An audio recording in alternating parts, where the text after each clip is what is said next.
Desire unlist লেখিকা সাবিলা সাবি পর্ব ১৫। ক্যাসিনো ক্লাব তখনও মুখর মিউজিকের উচ্চশব্দ আর লাল নীল আলোর ঝলকানিতে চারপাশ ঝলমল করছে। জাভিয়ানের ঠিক সামনে তানভি ঠায় দাঁড়িয়ে, তার চোখের স্পষ্ট রাগ, গলায় যেন আগুনের স্বর। পাশে বসা মেয়েটি হঠাৎই ঠোঁট বাঁকিয়ে ইংরেজিতে ঝাঁঝালো কণ্ঠে বলল, what's your problem girl? Why are you making a sense here? Your husband is not here to go home with you. Men come here to enjoy, not to follow their wives back home. Go back, he will come when he wants to. কি সমস্যা তোমার? এখানে এত নাটক করছো কেন? তোমার স্বামী তো তোমার সঙ্গে বাড়ি যেতে এখানে আসেনি। পুরুষরা এখানে আসে ফুর্তি করতে, বউকে বাড়ি পৌঁছে দিতে নয়। ফিরে যাও, ওর যখন ইচ্ছে হবে তখন ফিরবে। কথাগুলো সবার সামনে কানে যেতেই তানবীর মুখে যেন রক্ত উঠে গেল। রাগ, অপমান আর হিংসায় ওর চোখে আগুন জ্বলে উঠল। এক মুহূর্তও না ভেবে সে পাশের টেবিল থেকে একটা ওয়াইনের গ্লাস তুলে সপাং করে ছুঁড়ে মারল মেয়েটার মুখের দিকে। ছপ, ওয়াইন ছিটকে পড়ল মেয়েটার মুখে, আর কিছুটা গিয়ে লাগলো জাভিয়ানের দামি সাদা শার্টেও। মুহূর্তেই চারপাশ নিস্তব্ধ, সমস্ত দৃষ্টি এখন তাদের দিকে। জাভিয়ান হঠাৎ দাঁড়িয়ে উঠল। ঠিক তখনই তানভি আরেকটা গ্লাস ছুটতে যাচ্ছিল, কিন্তু পেছন থেকে জাভিয়ান দুহাত দিয়ে ওর কোমর শক্ত করে জড়িয়ে ধরল। তানভীর পিঠ ঠেকে গেল তার বুকের সঙ্গে। রাগে কাঁপতে কাঁপতে সে চিৎকার করে উঠল, ছাড়ুন, এবার গ্লাসটাই ওর মুখে মারবো আমি, ছাড়ুন। জাভিয়ান গম্ভীর নিচু গলায় বলল, অনেক হয়েছে তানভি। তবুও তানভি হাত পা ছুঁড়ে মেয়েটার দিকে যেতে চাইল। ঠিক তখনই মেয়েটির আগে ফুঁসতে ফুঁসতে উঠে দাঁড়ালো, চোখ লাল, চুল এলোমেলো, গালি দিয়ে একটা থাপ্পড় মারতে উদ্যত হলো। ইউ ব্লাডি বিস!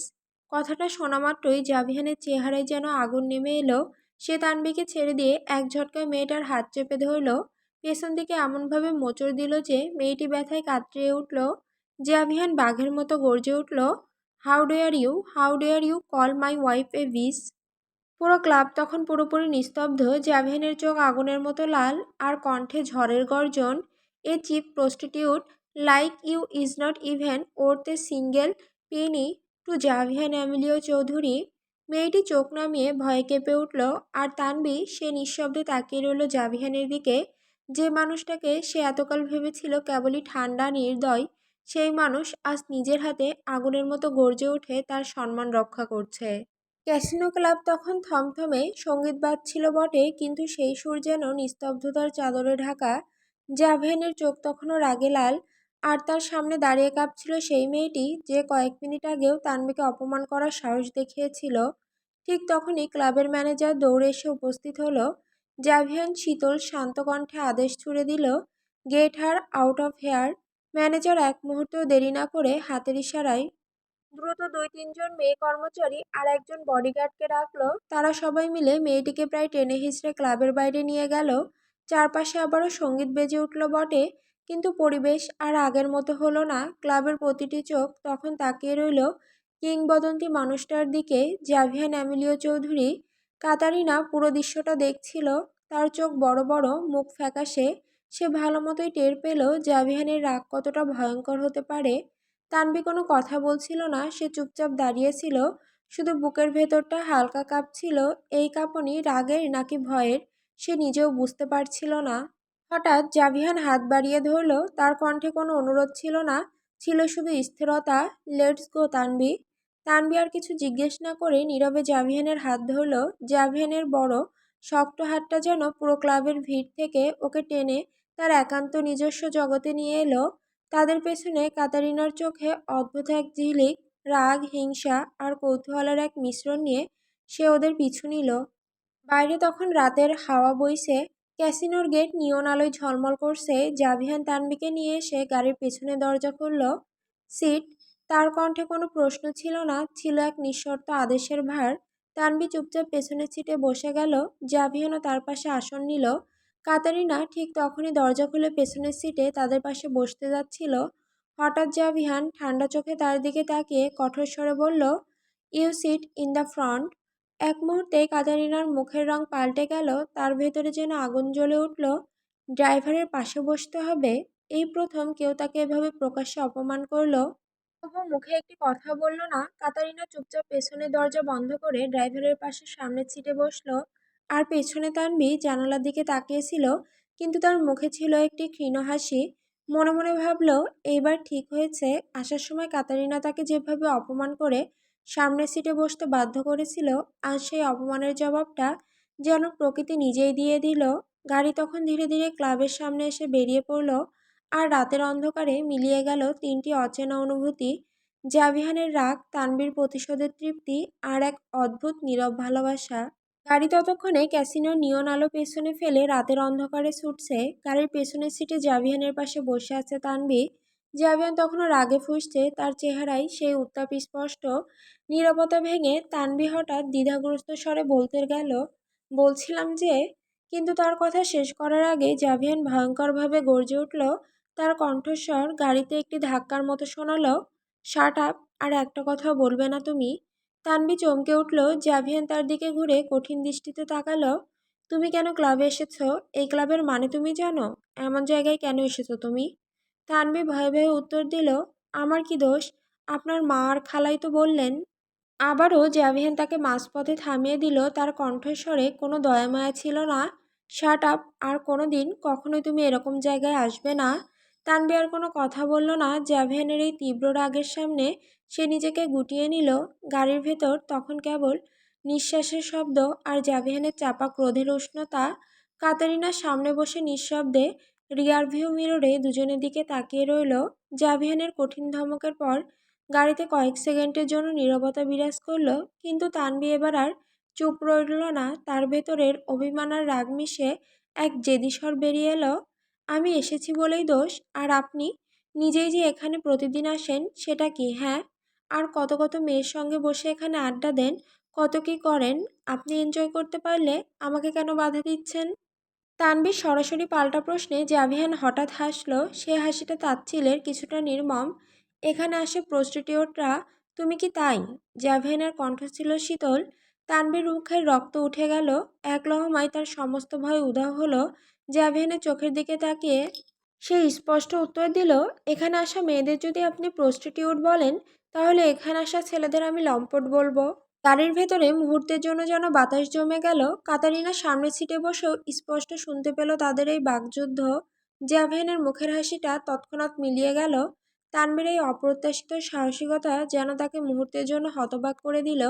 সামনের সিটে বসা কাতারিনা এতক্ষণ তাদের বাকযুদ্ধ শুনে মনে মনে বিরক্ত হচ্ছিল, কিন্তু জাভিয়ান আর তানভীর তীব্র ঝগড়াটে সে বেশ খুশি হলো। সামনের রিয়ার ভিউ মিররে তার ঠোঁটের কোণের সেই সন্তুষ্টির হাসিটা মুহূর্তের জন্য ধরা পড়ল, আর ঠিক সেটাই দেখতে পেল জাভিয়ান। সঙ্গে সঙ্গে জাভিয়ান যেন এক নাটকীয় পরিবর্তন আনলো। তার রাগান্বিত মুখের ভাব এক লহমায় পাল্টে গেল। সে আচমকা তানভীকে নিজের দিকে টেনে নিল। তানভী কিছু বোঝার আগেই তার মাথাটা সশব্দে গিয়ে পড়ল জাভিয়ানের বাহুর ওপর। জাভিয়ান হঠাৎ মিষ্টি নরম স্বরে কথা বলতে শুরু করলো, যেন কিছুক্ষণ আগের ক্রোধ তার ছিলই না। আই এম সরি বেইব, আসলে আজকে মুডটা ভীষণ খারাপ ছিল, তাই ক্লাবে এসেছিলাম। তুমি তো জানো, তুমি আমার লাইফে আসার পর আমি এসব জিনিস প্রায় ছেড়েই দিয়েছি। তানভী অবাক। জাভিয়ানের এমন আকস্মিক পরিবর্তন দেখে সে হতভম্ব। এইমাত্র যে মানুষটা রাগে গর্জন দিচ্ছিল, সে এখন এমন কোমল সুরে কথা বলছে। কিন্তু হঠাৎই জাভিয়ান অত্যন্ত নিচু স্বরে প্রায় ফিসফিস করে তানভীর কানের কাছে ঝুঁকে এসে বলল, কাতারিনার সামনে আমাদের সম্পর্কটা একদম ঠিক আছে, সেটা অভিনয় করো। তানভী এবার পুরো ব্যাপারটা বুঝলো। জাভিয়ান এইসব করছে কেবল সামনের সিটে বসা কাতারিনার জন্য। সে নীরব সম্মতি জানালো। জাভিয়ানের বাহুতে আরও একটু সেটে গেল, আর সামনে বসা কাতারিনা তখন স্থির চোখে রিয়ার ভিউ মিররে তাদের দিকে তাকিয়ে রইল। তার মুখের হাসিটা কোথায় যেন মিলিয়ে গেল। জাভিয়ানের বাহুতে এভাবে মিশে থাকতে হঠাৎ করেই তানভীর খুব ভালো লাগছিল। এই মুহূর্তে তার মুখ থেকে কোনো কথা বের হচ্ছিল না। সে ভুলে গিয়েছিল কিছুক্ষণ আগে সমস্ত ঝগড়া আর তিক্ততা। হঠাৎই জাভিয়ান চাপা স্বরে একটি চিমটি কাটল, যেন কিছু একটা বলার জন্য ইশারা করছে। তানভীর সাথে সাথেই জাভিয়ানের চোখে চোখ রাখল। সে অভিনয় করার বদলে নিজের ভেতরের চাপা অনুভূতিগুলোই যেন প্রকাশ করে দিল। নরম ঈষৎ অভিমানের স্বরে বলল, আজকের মতো মাফ করে দিলাম, কিন্তু আর কখনো আপনি এখানে আসবেন না। আপনি জানেন আমার কতটা জেলাসি হচ্ছিল যখন ওই মেয়েটা আপনার পাশে বসেছিল। ইচ্ছে করছিল ওর চুল ধরে ছিঁড়ে দেই। তানভী কথাগুলো বলল ঠিকই, কিন্তু এর মধ্যে কোনো অভিনয় ছিল না। এটি ছিল তার একদম ভেতরের কথা। জাভিহান স্থির দৃষ্টিতে তানভীর চোখে তাকিয়ে থাকলো। তার মন যেন বুঝতে পারছিল তানভীর এই কথাগুলো মন থেকেই বলছে। কাতারিনার সামনে নাটক করার জন্য নয়। এক গভীর অচেনা অনুভূতি জাভিহানকে মুহূর্তের জন্য আচ্ছন্ন করে দিল। সামনের সিটে বসে থাকা কাতেরিনা তখন মনে মনে ফুঁসছে। সে স্থির চোখে রিয়ারভিউ মিররে জাভিয়ান আর তানভীর নাটকীয় ঘনিষ্ঠতা দেখছিল। তার মনে হচ্ছিল এরা আসলে আমার সামনে ভান করছে, ভাবছে আমি কিছুই বুঝি না। তাদের ঝগড়ার পরে এমন মধুর পরিবর্তন কাতারিনার কাছে ছিল পুরোপুরি সাজানো নাটক। সে নিশ্চিত ছিল তাকে রাগানোর জন্যই এই জাভিহানের অভিনয়। এর মধ্যেই বেশ কিছুক্ষণ কেটে গেল। গাড়ির একঘেয়ে শব্দ আর রাতের মৃদু হাওয়ায় তানভীর চোখ বুজে এলো। জাভিয়ানের বাহুর উষ্ণ আশ্রয়ে সে কখন যে ক্লান্তিতে তলিয়ে গেছে তা টেরও পায়নি। একসময় জাভিয়ান তাকিয়ে দেখল তার বাহুতে মাথা রেখে তানভীর গভীর ঘুমে আচ্ছন্ন। তার মুখের সব রাগ, জেদ আর অভিমান ঘুমের অতলে হারিয়ে গেছে। জাভিয়ান নীরবে তানভীর ঘুমন্ত মুখের দিকে তাকিয়ে রইল। সামনের সিটে ক্যাটারিনার উপস্থিতি, কিছুক্ষণ আগের ঝগড়া আর তানভীর অকপট স্বীকারোক্তি সবকিছু যেন এক মুহূর্তে জাভিয়ানের মন থেকে মুছে গেল। এক সময় সে খুব আলতো করে তানভীর কপালে নিজের ঠোঁট ছোঁয়ালো। এরপর প্রায় নিঃশ্বাস ফেলার মতো মৃদু স্বরে কেবল তানভীর কানে শোনার জন্য ফিসফিস করে ডাকল, জিন্নিয়া। এই ডাকের মধ্যে ছিল অদ্ভুত এক অধিকারবোধ, কিছুটা স্নেহ আর গভীর এক নীরব ভালো লাগা। বাইরের কোলাহল, ভেতরের ঝড় সব পেরিয়ে ওই এক শব্দেই যেন তাদের দুজনের জগৎ থেমে গেল। গাড়ি এসে থামলো বিলাসবহুল ভিলা অ্যাসপারেঞ্জার বিশাল ফটকের সামনে। কাতারিনা দ্রুত আগে নেমে পড়ল। সে একবার দাঁড়িয়ে পেছন ফিরে দেখল জাভিয়ান নামছে কিনা, তারপর বিরক্তি নিয়ে সরাসরি বাড়ির ভিতরে চলে গেল। এদিকে ড্রাইভার দ্রুত এসে পেছনের দরজা খুলে কিছু একটা বলতে যাচ্ছিল, কিন্তু জাভিয়ান তখনই ঠোঁটে আঙুল দিয়ে হুশ করে তাকে থামিয়ে দিল। কারণ তানভি তখনও তার বাহুতে গভীর ঘুমে আচ্ছন্ন। খানিকক্ষণ পর জাভিয়ান খুব আলতো করে তানভীর মাথাটা গাড়ির সিটে ঠেকিয়ে দিল। এরপর অত্যন্ত যত্নে তাকে কোলে তুলে নিল। কোলে নিতেই তানভীর ঘুম ভেঙে গেল। সে চোখ খুলে নিজেকে জাভিয়ানের কোলে আবিষ্কার করে সঙ্গে সঙ্গে নিজেকে ছাড়ানোর চেষ্টা করল।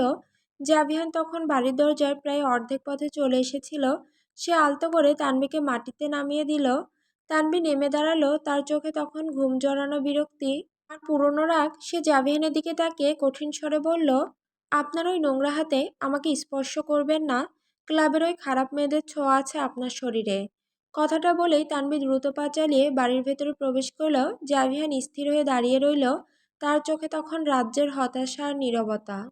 রাত তখন বেশ গভীর। মেক্সিকো সিটির প্রাণবন্ত এলাকা পোনালকোতে অবস্থিত বিখ্যাত ক্লাব এল সোল ডে লা নচে থেকে বেরিয়ে এলো লুসিয়া। এল সোনের প্রবেশপথে তখনও নিয়ন আলো ঝলমল করছে। ভেতরে বাজছে ল্যাটিন পপ আর ইলেকট্রনিক মিউজিকের এক উন্মাদ মিশ্রণ। ক্লাবের ভেতরে যেমন উত্তাপ, বাইরেও তেমনই রাতের আর্দ্রতা। লুসিয়ার চোখে মুখে তখনও পার্টির রেশ। হাসিখুশি মুখে তার বন্ধুরা একে একে তাকে বিদায় জানালো। কাল দেখা হবে এই বলে তাদের গাড়িগুলো ভিড়ের মধ্যে মিলিয়ে গেল। এবার লুসিয়া একা। সে তার গাড়ির দিকে হেঁটে গেল। সিলভার রঙের টেসলা মডেলের দরজা খুলে সে ভেতরের শীতল সিটে নিজেকে এলিয়ে দিল। শহরের নিয়ন আলো তার কাচের জানালার ওপর পিছলে যাচ্ছিল। এক দীর্ঘশ্বাস ফেলে সে ইঞ্জিন স্টার্ট করলো এবং রাতের মেক্সিকো সিটির পথে তার গন্তব্যের দিকে চলতে শুরু করলো। মেক্সিকো সিটির পথ ধরে লুসিয়ার টেসলা দ্রুত ছুটে চলছিল, কিন্তু অতিরিক্ত মদ্যপানের কারণে তার নিয়ন্ত্রণ তখন আলগা। মাঝ রাস্তায় এসে হঠাৎ একটি মোড়ে সে নিয়ন্ত্রণ হারিয়ে সজোরে সামনের একটি গাড়ির পেছনের অংশে ধাক্কা মারে। ধুম! সংঘর্ষের শব্দে রাতের নীরবতা ভেঙে গেল। সামনের গাড়িটির ড্রাইভার রাগে ফুঁসতে ফুঁসতে দ্রুত বেরিয়ে এলো। সে লুসিয়াকে দু কথা শোনাতে যাবে, তার আগেই লুসিয়াও টলতে টলতে নেমে এলো। সে এখন সম্পূর্ণ মাতাল, রাগ আর মদের ঘরে চোখ লাল। ড্রাইভারের দিকে তাকিয়ে উল্টো তাকে মারার জন্য হাত তোলে লুসিয়া। ঠিক তখনই ধাক্কা খাওয়া সেই গাড়িটির পেছনের দরজা খুলে বেরিয়ে এলো এক সুদর্শন ছেলে। দ্রুত এসে সে লুসিয়ার হাত শক্ত করে চেপে ধরল। লুসিয়া অবাক হলো, কিন্তু তার চেয়েও বেশি অবাক হলো কারণ ছেলেটিকে তার কেমন যেন চেনা চেনা লাগছে। ছেলেটি তখন ড্রাইভারকে শান্ত স্বরে বলল, ঠিক আছে, আপনি চলে যান, আমি ব্যাপারটা দেখছি। ড্রাইভারও আর ঝামেলা না বাড়িয়ে দ্রুত সেখান থেকে সরে পড়ল। ফারহান তখনও লুসিয়ার হাত শক্ত করে ধরে রেখেছে। লুসিয়া ঝাপসা চোখে জড়ানো গলায় বলতে থাকলো, হু হু আর ইউ? কেমন চেনা চেনা লাগছে। ছেলেটি শান্তভাবে উত্তর দিল, ইয়েস, লুসিয়া চৌধুরী। লুসিয়ার নামটা বলার পরই ফারহান মনে মনে যেন একটা প্রতিজ্ঞা করল, তার চোখে তখন প্রতিশোধের তীব্র আগুন। এটাই সুযোগ প্রতিশোধ নেওয়ার। আমার বোনকে আটকে রেখেছে, এবার আমিও তার বোনকে আটকে রাখবো। দেখি এবার কি করে জাভিয়ান অ্যামিলিও চৌধুরী। এই কথা ভেবেই ফারহান লুসিয়ার হাত ধরে টেনে নিয়ে এলো আর তাকে তার গাড়ির সামনের সিটে বসিয়ে দিল। এরপর নিজে দ্রুত ড্রাইভিং সিটে বসে পড়ল। লুসিয়া তখনও ঘোর কাটেনি, বুঝতে পারছিল না কি ঘটতে চলেছে। মেক্সিকো সিটির আলোকিত পথ ছেড়ে ফারহানের গাড়ি তখন বেশ কিছু দূর এগিয়ে গেছে। একসময় সে শহরের কোলাহল থেকে বিচ্ছিন্ন পুরোনো আর নির্জন একটি এলাকার মাঝে এসে থামল। সামনে জীর্ণ লতানো গাছপালার ঢাকা একটি লোহার গেট। জায়গাটা নীরব, রহস্যময় আর অন্ধকারাচ্ছন্ন। গাড়ি থামার ঝাঁকুনিতে লুসিয়া তার মাতাল অবস্থাতে চোখ খুলে চারিদিকে তাকালো। তার চোখে ঘোর, দৃষ্টি ঝাপসা। চারপাশের দৃশ্য দেখে তার মনে সন্দেহ জাগল। সে জড়ানো কণ্ঠে ফারহানের দিকে প্রশ্ন ছুড়ে দিল, আপনি আমাকে এটা কোথায় এনেছেন? এটা তো আমার বাসা নয়। ফারহান কোনো উত্তর দিল না। সে দ্রুত নেমে এসে লুসিয়ার গাড়ির দরজা খুলে দিল। লুসিয়া তখনও সিটে টলছে। কিছু বোঝার আগেই ফারহান এক ঝটকায় তাকে কাঁধে তুলে নিল। লুসিয়ার সঙ্গে সঙ্গে চিৎকার করে উঠল, ছাড়ুন, আমাকে নিচে নামান। সে পা ছুড়ে, হাত পা ছুড়ে নিজেকে ছাড়ানোর জন্য মরিয়া চেষ্টা করল, কিন্তু মদ্যপা অবস্থায় তার শরীরে যথেষ্ট জোর ছিল না। ফারহানের বলিষ্ঠ পেশির কাছে তার কোনো চেষ্টাই ফলপ্রসূ হলো না। সে বাধ্য হয়ে ফারহানের কাঁধে ঝুলে রইল। ফারহান তাকে নিয়ে বিশাল লোহার গেট পেরিয়ে ভেতরে প্রবেশ করল। এটি ছিল মেক্সিকোর এক নির্জন পরিত্যক্ত ধাঁচের ভিলা, যে একসময় রিকার্দোর গোপন আস্তানা হিসেবে ব্যবহৃত হতো। ভেতরের বাতাস ঠান্ডা এবং ভারী, যেন বহুদিনের পুরনো কোনো রহস্য এখানে লুকিয়ে আছে। ফারহান শক্ত হাতে লুসিয়াকে নিয়ে সেই রহস্যময় ভবনের অন্ধকারে মিলিয়ে গেল। স্ট্রম হাউজের বিলাসবহুল নিরাপত্তা বেষ্টনীও যেন এখন ইসাবেলার অস্থির মনকে শান্ত করতে পারছে না। তিনি আপ্রাণ চেষ্টা করে চলেছেন রহস্যময় নাইট রেভেনের সঙ্গে যোগাযোগ করার, কিন্তু নাইট রেভেন এমন একজন মানুষ যিনি নিজে না চাইলে এই পৃথিবীতে কেউ তার নাগাল পাবে না। তার আড়াল এতটাই নিচ্ছিদ্র। ইসাবেলা অবশ্য হাল ছাড়েনি। তিনি তার নিজস্ব গুপ্তপথ ব্যবহার করে নাইট রেভেনের কাছে একটি জরুরি বার্তা পৌঁছে দিয়েছেন।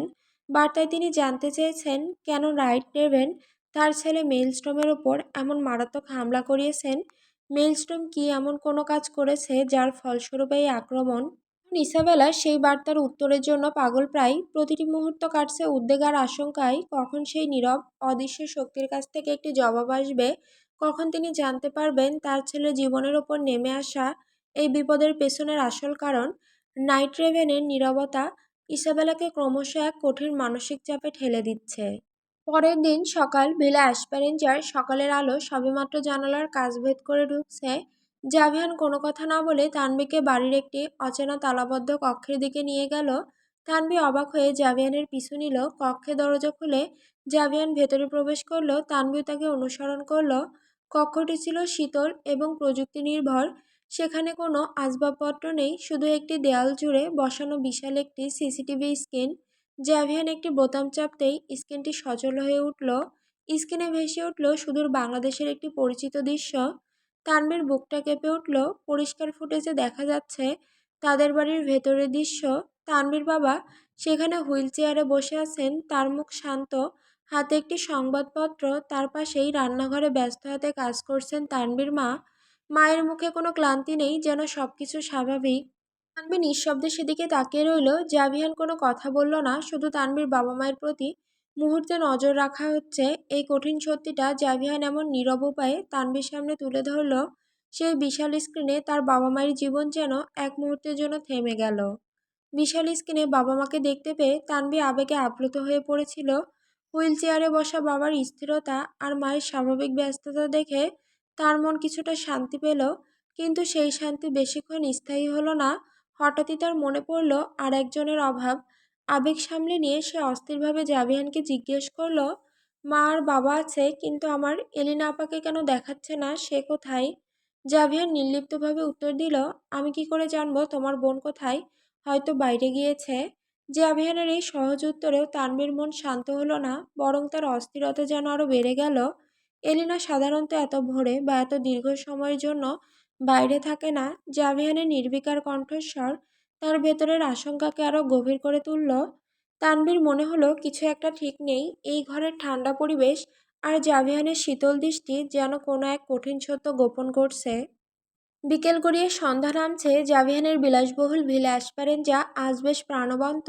জাভিয়ানের খালু এসেছেন, আর সঙ্গে এসেছে কাতারিনার 5 বছর বয়সী ভাগ্নে, কাতারিনার বড় বোনের ছেলে যার নাম নিকোলাস। তানভি তখন ড্রয়িং রুমে পেলভ সোফায় গা এলিয়ে বসে টিভিতে স্প্যানিশ চ্যানেল দেখছিল।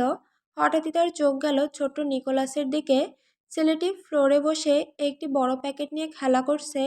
প্যাকেটটির নাম সোব্রিটাস অ্যাবোভাডাস, এক ধরনের মেক্সিকান চিপস যা তীব্র মরিচ ও লেবুর স্বাদে টকঝাল মিষ্টির এক অদ্ভুত সংমিশ্রণ। তানভীর জিভে জল চলে এলো। বাংলাদেশে সে চিপসের পাগল ছিল, আর মেক্সিকানেই অ্যাডোবাডাস চিপসের গন্ধই অন্যরকম। সে সিদ্ধান্ত নিল যেমন করে হোক এর স্বাদ নিতেই হবে। নিকোলাস বেবি কাম হেয়ার, মিষ্টি হেসে তানভি ছেলেটিকে নিজের কোলে ডেকে নিল।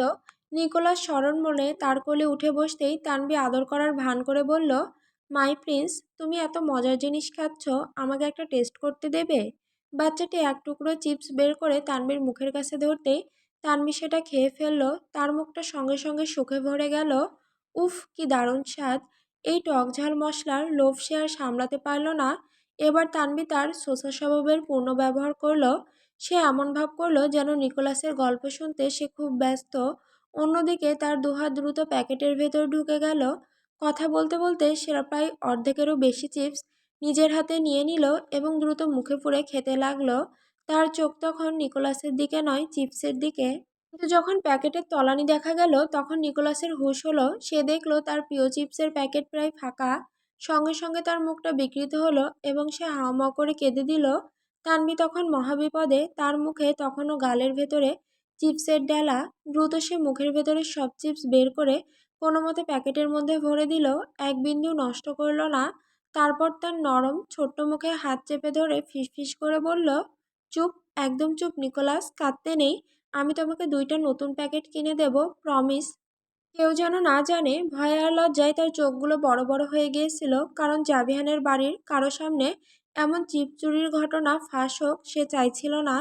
নিকোলাস যখন হাউমাউ করে কাঁদছে এবং তানভি তাকে থামাতে হিমশিম খাচ্ছে, ঠিক সেই মুহূর্তেই ঘরে প্রবেশ করলো জাভিয়ান। সে শান্ত অথচ তীব্র দৃষ্টিতে পরিস্থিতি পর্যবেক্ষণ করলো।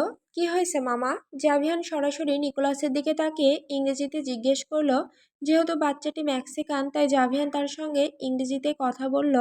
নিকোলাস দ্রুত তানভীর কোল থেকে নেমে জাভিয়ানের কৌশলী কোলে উঠে পড়ল। জাভিয়ান জানে ভাগ্নেকে একবার কোলে নিলেই সে অভিযোগের সব বাঁধ ভেঙে দেবে।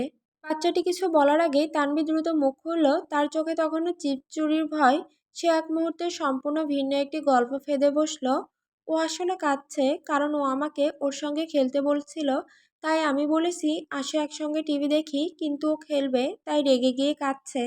তানভীর কথাই ছিল দ্রুততা আর চতুরতা। জাভিয়ান এক পলক তানভীর দিকে তাকালো, যেন তার মিথ্যাটা সে মুহূর্তেই ধরে ফেলেছে। কিন্তু সে কোনো কথা বলল না। জাভিয়ানের চোখে ছিল নীরব উপহাসের ছাপ। এরপর জাভিয়ান আর কোনো মন্তব্য না করে নিকোলাসকে কোলে নিয়ে ঘর থেকে বেরিয়ে গেল। তানভি যেন হাঁপ ছেড়ে বাঁচল। রাতের নিস্তব্ধতা গ্রাস করছে ভিলা অ্যাসপারেনজাকে। ডাইনিং টেবিলে দামি আলো ঝলমল করছে বটে, কিন্তু পরিবেশ ছিল ভীষণ ভারী। টেবিলের মাঝখানে উপচে পড়া খাবার থাকা সত্ত্বেও সেখানে কোনো উষ্ণতা ছিল না। জাভিয়ানের মা কার্গো এইমাত্র হাসপাতাল যাওয়ার জন্য প্রস্তুত হয়ে বেরিয়ে গেছেন, কারণ জাভিয়ানের ভাই মার্কো এখনও হাসপাতালের বেডে ভর্তি। মিস্টার চৌধুরী, জাভিয়ানের বাবা, কাঁটা চামচটা শব্দ করে প্লেটে নামিয়ে রাখলেন। তিনি সরাসরি জাভিয়ানের দিকে তাকালেন। আমার ভাই এখনো হাসপাতালে? সেই ঘটনার পর থেকে আর একবারও তো গেলে না জাভিয়ান। একটুও কি মায়া নেই তোমার ভাইয়ের প্রতি? বাবার কণ্ঠে ছিল চাপা হতাশা। জাভিয়ান তার প্লেটের দিকে স্থির দৃষ্টিতে তাকিয়েছিল। বাবার কথা শেষ হতেই সে এক ঝলক চোখ তুলল এবং এমনভাবে হাসল যে হাসিটা ছিল শীতল এবং নির্মম। আমার নিজেকে ছাড়া আর কারো প্রতি মায়া লাগে না মিস্টার চৌধুরী। আর কতদিন গেলে এটা বুঝবেন? জাভিয়ানের কণ্ঠস্বর ছিল পাথরের মতো কঠিন। এক নীরবতা নেমে এলো। সেই নীরবতায় ভেঙে তানভি হঠাৎই বলে উঠল। তার কণ্ঠে ছিল মানবিকতা, আমি যাব কাল মার্কো ভাইয়াকে দেখতে। সঙ্গে সঙ্গে জাভিয়ান মাথা ঘুরিয়ে তানভীর দিকে তাকালো। তার চোখ দুটো যেন সতর্ক সংকেত দিল, কোথাও যাবে না। জাভিয়ান শান্ত কিন্তু চূড়ান্ত আদেশের সুরে বলল, আমার পারমিশন ছাড়া তুমি কোথাও যাবে না। তানভি থমকে গেল। সেই মুহূর্তে জাভিয়ানের শীতল দৃষ্টি তাকে মনে করিয়ে দিল এই বাড়ির সব সিদ্ধান্ত তার একার। ডাইনিং টেবিলে অস্থিরতা, ডাইনিং টেবিলে চাপা উত্তেজনা তখনও কাটেনি। জাভিয়ানের খালা রেজিনা সম্ভবত মার্কোকে দেখতে যাওয়ার বিষয়ে জাভিয়ানকে কিছু বলতে যাচ্ছিলেন, কিন্তু তার মুখ খোলার আগেই জাভিয়ান হাত উঁচু করে থামিয়ে দিল। বোঝার বাকি রইল না যে কারো কোনো কথা বা অনুরোধ শোনার মতো সময় কিংবা ইচ্ছে তার নেই।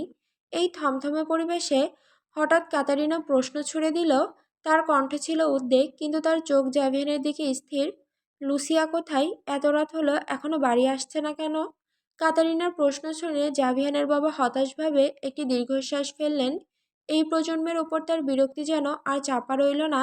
তিনি হতাশাভরা কণ্ঠে বললেন, আজকালকার ছেলে মেয়েদের মধ্যে কোনো দয়া মায়া নেই। ভাইটা হাসপাতালে পড়ে আছে, আর বোন কোথায় যেয়ে বসে আছে। টেবিলের ওপরে ঝলমলে আলোতেও পারিবারিক সম্পর্কের শীতলতা যেন স্পষ্ট হয়ে উঠল।